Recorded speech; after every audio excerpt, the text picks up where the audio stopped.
The war in Ukraine has led to a fundamental shift in public perceptions of the military utility of drones. Until now, most people saw drones either as a more or less harmless toy with certain implications for privacy on one hand, and as a complex military system that roams the skies searching for terrorists on the other.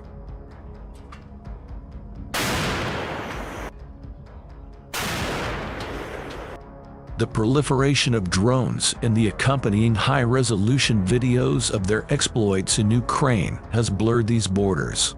Modified commercial drones easily available in most electronics stores across the world are dropping grenades on tanks and dismounted troops, while acting as accurate spotters for pinpoint artillery strikes.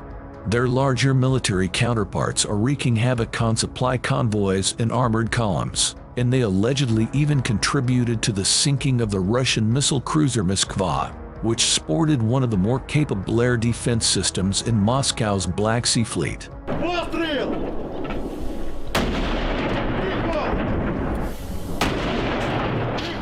That has made apparent what military planners and researchers have said for a while now.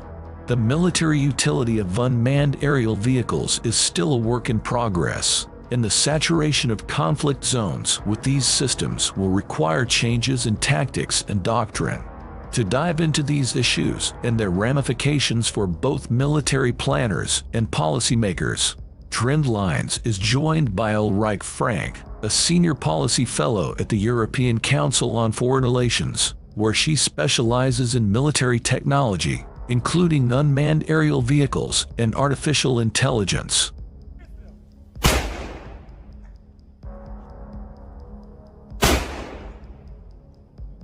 Ukrainian troops use different types of drones against Russian troops.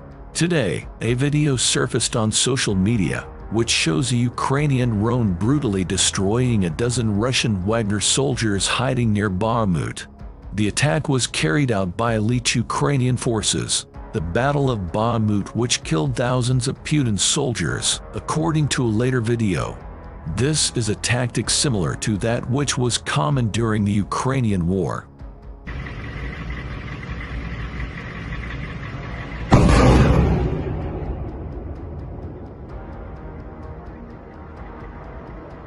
The Russian-backed paramilitary Wagner Group is competing with the Russian military over a limited pool of fighting-age men as they look to replenish their ranks with conscripts, the UK Ministry of Defence MOD has said.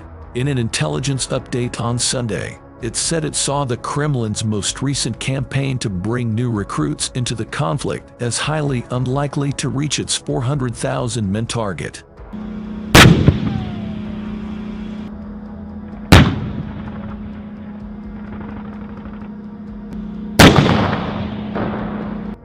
The latest British government briefing follows reports of cracks beginning to show between Moscow and the paramilitary group, which has been instrumental to certain Russian military maneuvers in Ukraine, as the group's leader, Yevgeny Prigozhin, called for an end to what Russian President Vladimir Putin has referred to as a special military operation. In the 14 months since Russia invaded Ukraine, it has been dogged by setbacks due to strategic blunders, a lack of equipment and training, and an unexpectedly strong defense from Ukrainian forces.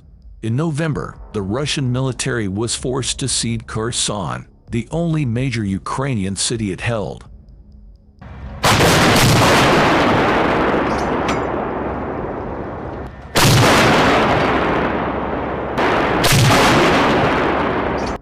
In September, Putin announced a partial mobilization of 300,000 men, which saw fighting-age men flee the country to avoid war and domestic protests over the roundup.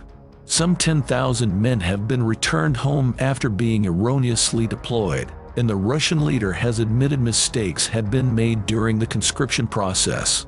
In March, Putin increased the upper age limit for Russian National Guardsmen serving in Ukraine in an apparent bid to find more men without reneging on a pledge not to use further mobilizations for the foreseeable future.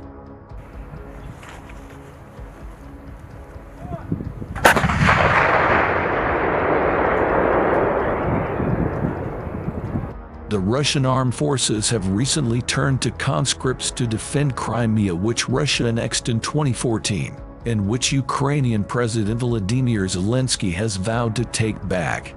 Ukrainian officials have said the peninsula is already a battlefield despite being well behind enemy lines in the south. Earlier in April, Prigozhin said the Wagner Group had handed over control of its forces near Bakhmut, a city on the western edge of the contested Donbas region and the focus of intense fighting in recent months, to the Russian Defense Ministry, noting that the enemy is not going anywhere.